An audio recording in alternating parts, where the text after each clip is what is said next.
Hello, today we are going to get an introduction into dimensional analysis, which is basically just a really fancy term for the way that we convert between units of measurement in chemistry or sometimes in physics. It'll come into play a lot as we get later in the year, but we're going to use it right now. We're going to learn it right now, introduce it, and we will do a little bit with it this week. So what you have done in the past, hopefully you've done some conversions in the past. If I want to know, for instance, 3 feet, how many inches is that? I'm pretty sure most of you would figure that out, hopefully, pretty simply. I know that there's 12 inches in a foot, so I'd simply multiply and I would get 36 inches. Or you might know that a yard is 3 feet and so on. That's pretty simple. And for a lot of conversions, that's easy. What gets in, what happens or where this gets you in trouble is if we have to do something a little more complicated, a little more, a few more steps maybe. So if I wanted to know, for instance, 5 miles is how many inches, okay?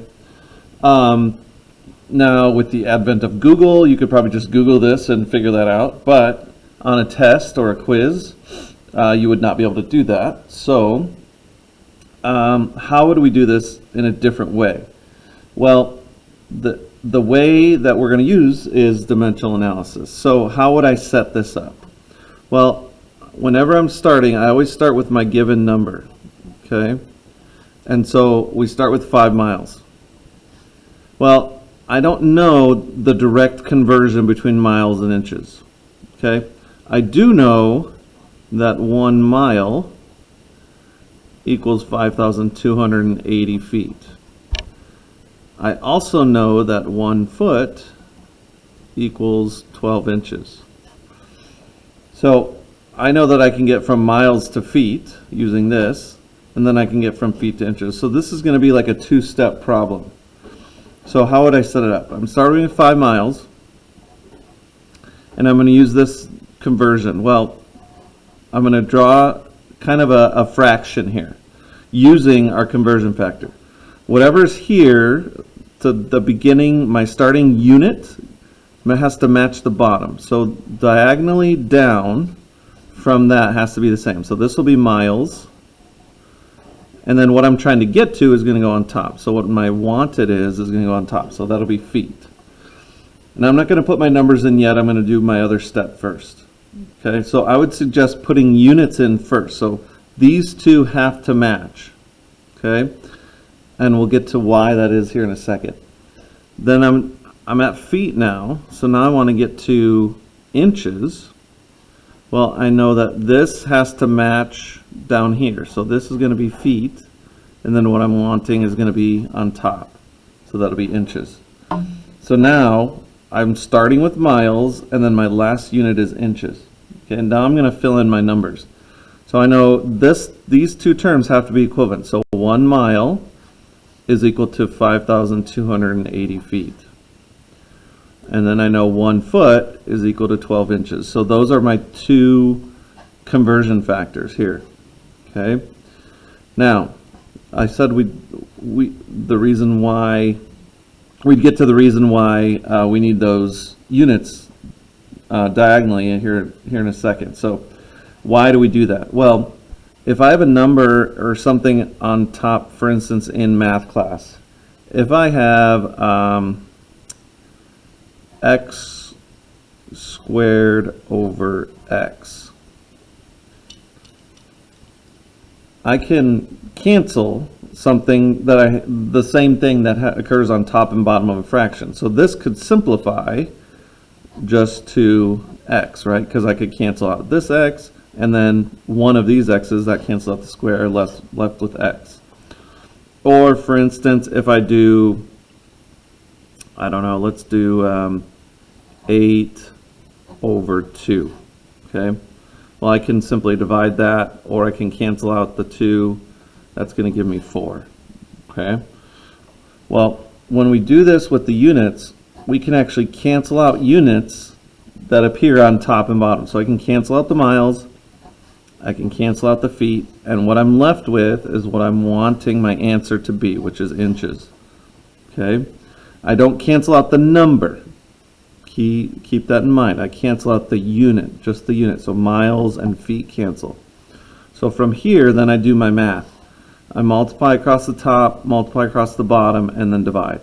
So I'm going to take 5 times 5,280 times 12, and that gets me 316,800. So 316,800. And 1 times 1 is 1, and that just leaves me with 316,800 inches. And there would be my answer.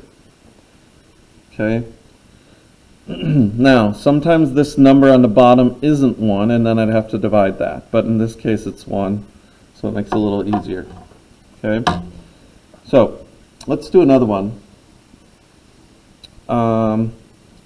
Let's say I wanted, let's do one with mass, how about? Okay? And let's say I wanted to do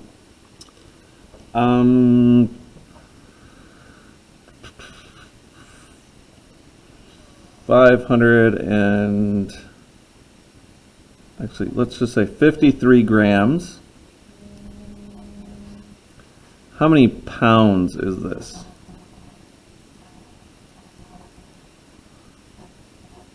Grams to pounds. So again, I don't know an exact conversion between those.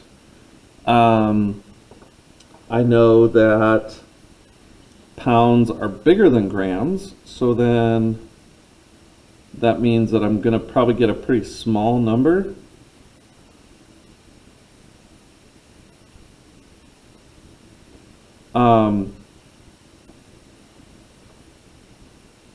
But I don't know the exact conversion. So I know that 1 gram is 0.035 ounces. So I could do that. And then I also know that there are 16 ounces in 1 pound, right? So I could use these two conversions to get from grams to ounces, then ounces to pounds. Okay, so how would I set it up? Again, I'm starting with the number given to me, so 53 grams. Then I do my, I know this is going to be a two-step problem, so I'm going to draw 2 fractions. Again, I would suggest doing your units and then putting your numbers in at the end. So I know this is going to be grams. Whatever's there also goes there. And if I'm going to ounces, I know ounces is going to be on top. And whatever's there, bring it down. That's got to be ounces as well. So grams, grams, ounces, ounces. And then on top will be pounds. Because again, that's what I'm trying to get to. Grams to pounds. So here, now I'm going to add my numbers. I know that 1 gram is 0.035 ounces. I know that 16 ounces is 1 pound. Okay, so let's, from here, grams cancel, ounces cancel, we're left with pounds. That's good, that's what we want. So now we do our math. Multiply the top numbers, so 53 times 0.035 times 1 gets me 1.855, and then 1 times 16, that's just 16, that's on the bottom. So multiply the top, multiply the bottom, those are the 2 numbers I get, and then I divide. So 1.855 divided by 16, and that gets me 0.12 pounds. Okay, and that makes sense because we said we should get a smaller number since we're starting with a very tiny amount of grams and going to a bigger unit like pounds. Okay, now we could keep on going there. I mean, you could have 3, 4, 5 step problems very easily.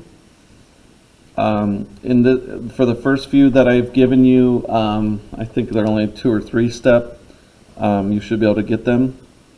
So if you need a conversion, if you don't remember the conversion or something, you could just Google the conversion. But I'd like you to not just Google the answer.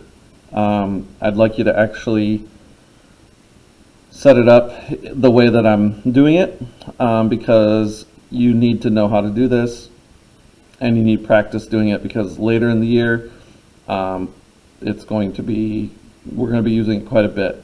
So if you have any questions, please let me know. I hope this video helps. Thanks.